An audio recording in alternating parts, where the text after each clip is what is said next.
uNkulunkulu tandla lethu ngule egameni lika Jesu wehlile wayishintsha impilo yami. That's my title. Sihloko sami leso. Cane ngibambele ngokuphuthuma nginasikhathi egameni lika Jesu abanganginikeza isikhathini. Luke chapter number 10 verse number 30 to 34. Egameni lika Jesu. Luke chapter number 10 verse number 30 to 34. Lomunye angibambele 2 Corinthians chapter 8 verse number 9.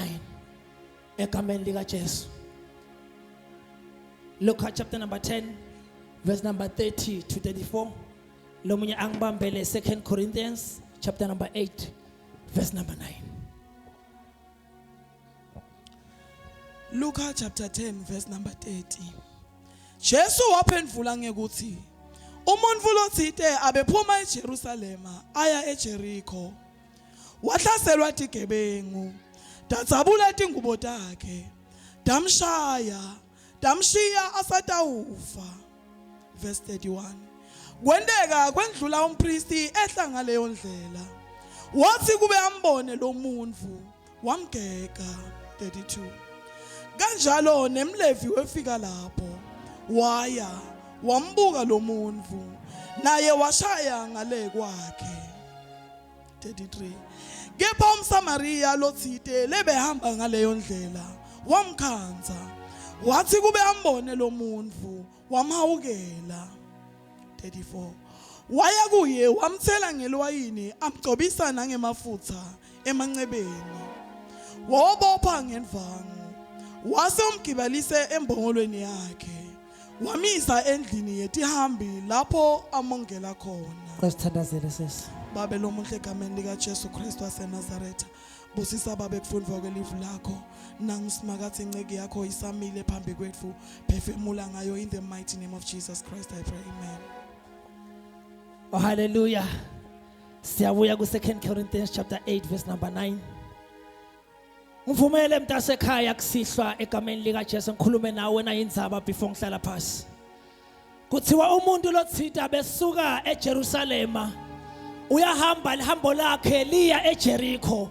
Along the way uhlangana netigebengu uthi yamshaya tithi mshaya timshiyela kwangathi sowufile, atimshayeli nje kodwa timhlubula letimpahla tamshaya tamshiya kwangathi ufile. Kwaqhamuka ke umpristi kuyo lendlela lala ndvodza ishaywe khona, lala ndvodza ilele khona, lala ndvodza iva buhlungu khona. Kwaqhamuka umpristi ahamba ngaleyo ndlela la kulimele khona le ndoda, wabese uyayibuka umpristi uyandlula. Praise God. Waqhamuka umlevi naye ashaya kancane ngayo leyo ndlela, washaya wandlula. Kodwa ngithanda lo wesithathu kuyo leyo ndlela waqhamuka umSamaria, wathi uyayibheka wayihawukela, wehla embongolweni. Lithi iBhayibheli bekahamba ngembongolo, wehla embongolweni. Yindzaba wehle egameni lika Jesu. Khona umuntu angifuna ukumnaka kwangathi maZulu besilimele basindlula, maZulu bekazeshayiwe basindlula, sitha bekazesiqathile ngempilo yethu, kodwa uJesu wehla. Yehla la ndoda, mina nawe besilinyatiwe kodwa yehla la ndoda. Lali ngichaza khona ukuthi wehla embongolweni. maZulu ashiya hlalo sebukhosi, indodana yayishiya indzawo yayo, yathi ngamane ngibe lihlazo but umuntu ngibe ngimlathile phasi. Wathi nakamgeza wamsula, wathi makamsula wangamgcini kokumsula, kodwa ngivukele mntasekhaya obese umgqobisa ngeoil. What is the meaning of the oil? It symbolizes the Holy Spirit. Ngivumele mntasekhaya, what symbolizes next? It symbolizes the presence and power of God, bringing physical and spiritual restoration. Ngivumele mntasekhaya, there is God behind anointing. Angiphinda, there is God behind anointing. Ngivumele futhi liphanda speak, there is no anointing without God. Ngicela kushumayele egameni lika Jesu. Kuthiwa le ndoda yehla yamnaka, yathi naseyicethile kumgcobisa ngemafutha yabese yamthatha wangahambi ngetinyawo ukhumbula ulimele yabese imgibelisa embongoleni yayo kwangathi amazulu ehla abese asithatha ethi iBhayibheli basingabe betive singadani naKristu kodwa ngemusa wasena sangena ebukhosini kuyo lo ndlela yashajwa indoda kuyo le ndlela waqhamuka umpristi wadlula kuyo le ndlela waqhamuka umlevi wadlula kuyo le ndlela waqhamuka umSamaria olungile wayinaka le ndoda wayibopha emanxeba hayi mana sambe ku 2 Corinthians asambe lapha inzaba yami lapho egameni lika Jesu lelithi iBhayibheli wehla wabampofu ukuze mina nawe namhla sicebe awufuzisisa baseKorinte besibili chapter 8 verse number 9 ngobe niyawathi umusa wenkosi yethu Jesu Kristu kuthi noma abecebile kodwa ngenxa yenu wabaluphuya kuze kuthi ngebuphuya bakhe anende nicebe phenza futhi lapho ngobe niyawathi umusa wenkosi yethu Jesu Kristu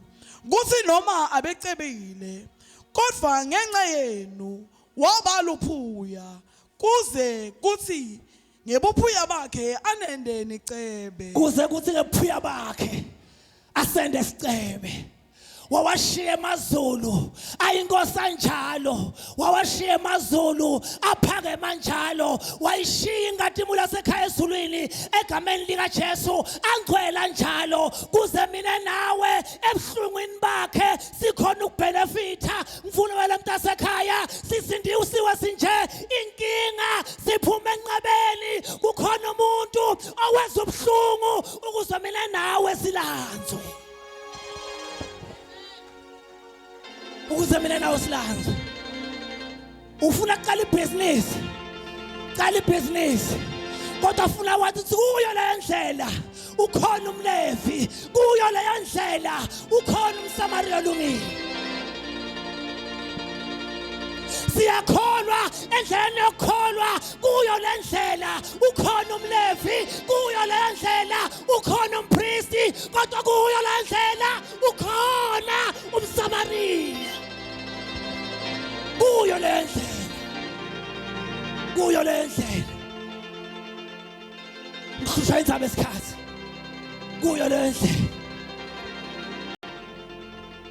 khumbula usuka eJerusalem uyahamba eJericho along the way akaplan ukuthi yini afuna hlangane nayo kodwa along the way hlangana netigebengu timshaka ngathi uyafa tamkhumula timbahla tamshaka ngathi hayi ngase ngiyativa tikhuluma dodwa titasimiyeka lana ufile nesitha besinjalo sithayi sabafile abasethi indaba zalutho kodwa praise God kuyo la ndlela samthola umSamaria engithi samthola umSamaria wehla ezulwini wasigibeta thina besingafanele ubukhosi kodwa ngemusa wasenda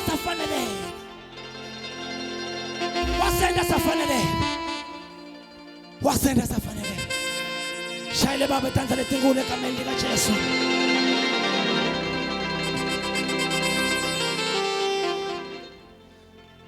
for you know the grace of our Lord Jesus Christ, that though he was rich, yet for your sake he became poor, so that through his poverty we became rich. Through his poverty we became rich. Through his poverty sasindiswa. Through his poverty siyaphumelela. Through his poverty siyaphumelela. Through his poverty siyabenefita. Through his poverty we are protected. Through his poverty lutho lesingasenda athi Isaiah asikhosikali lesikolanine lesiyaphumelela. Through his poverty we became rich.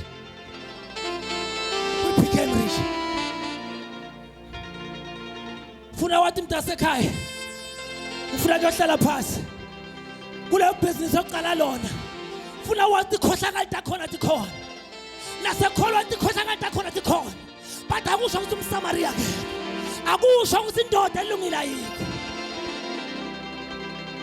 Wenza wabampofu kuze kuhluphekeni kwakhe, kuze kuhluphekeni kwakhe, kuze kuhluphekeni kwakhe, kuze kuhluphekeni kwakhe.